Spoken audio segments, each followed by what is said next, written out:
Halo teman-teman semuanya, kembali lagi bersama saya Marshall Ramadan di materi kita pada hari ini yaitu Ekonomi Bisnis dan Administrasi Umum.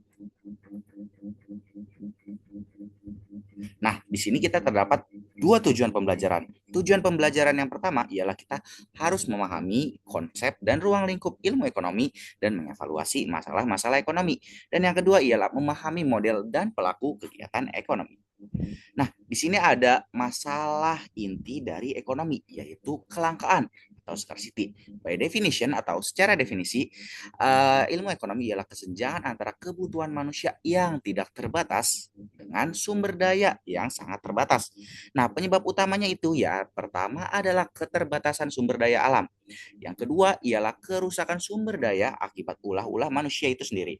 Nah, yang ketiga ada keterbatasan kemampuan produksi, mau dari teknologi, SDM, dan hal-hal yang lainnya. Yang terakhir ada pertumbuhan kebutuhan yang lebih cepat dari penyediaan sumber daya itu sendiri. Next, 3 pertanyaan dasar ekonomi. Yang pertama, what? Barang atau jasa apa yang harus diproduksi dan berapa jumlahnya? For whom? Untuk siapa dan barang siapa? Untuk siapa barang tersebut diproduksi? Baik itu segmentasi pasaran dan distribusinya. How? Bagaimana cara memproduksinya? Teknik efisiensi ataupun teknik teknologi itu sendiri. Nah, di sini ada administrasi dan manajemen. Administrasi yaitu fondasi keteraturan dan sistem.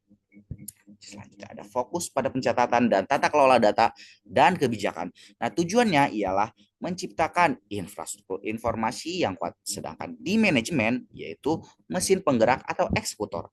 Dan selanjutnya ada fokus pada penggunaan sumber daya untuk mencapai tujuan dengan tujuannya ialah optimalisasi hasil melalui tindakan strategis.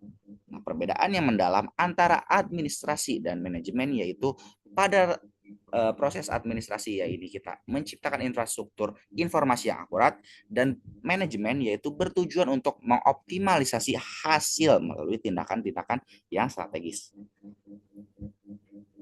Nah, selanjutnya ada fungsi manajemen POAC. Yang pertama ialah planning. Dalam proses pertama ilmu manajemen, kita harus mengetahui atau melakukan sebuah perencanaan. Yaitu pertama, menentukan visi dan misi.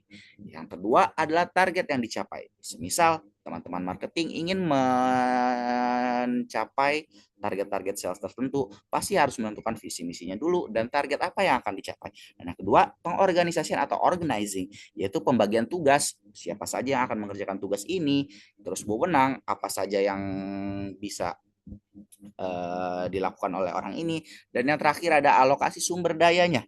Nah, yang ketiga ada actuating atau pelaksanaan, menggerakkan tim dan memberikan motivasi untuk tim ini bekerja. Yang terakhir ada controlling, yaitu pengawasan, memantau realisasi kerja dan mengevaluasi hasil terhadap target. Nah, di sini ada analisis implementasi, yaitu planning, target omset, dan strategi pemasaran seperti yang saya sampaikan tadi, dan mengorganisasikan penempatan SDM atau sumber daya manusia sesuai kompetensi dengan tujuan-tujuan seperti tingkat pendidikan, skill, terus sertifikat kompetensi, maupun hal-hal yang lainnya yang menyokong keberhasilan pendelegasian tugas ini. Nah, yang actuating yaitu briefing, komunikasi, dan eksekusi harian. Terakhir ada controlling, audit berkala, dan perbaikan proses. Nah, di sini kita mendapatkan sebuah kesimpulan yaitu kelangkaan memaksa kita untuk mengelola sumber daya dengan efisien. Administrasi yang baik adalah prasyarat bagi manajemen yang sukses. POAC adalah siklus berkelanjutan untuk menjaga performa organisasi.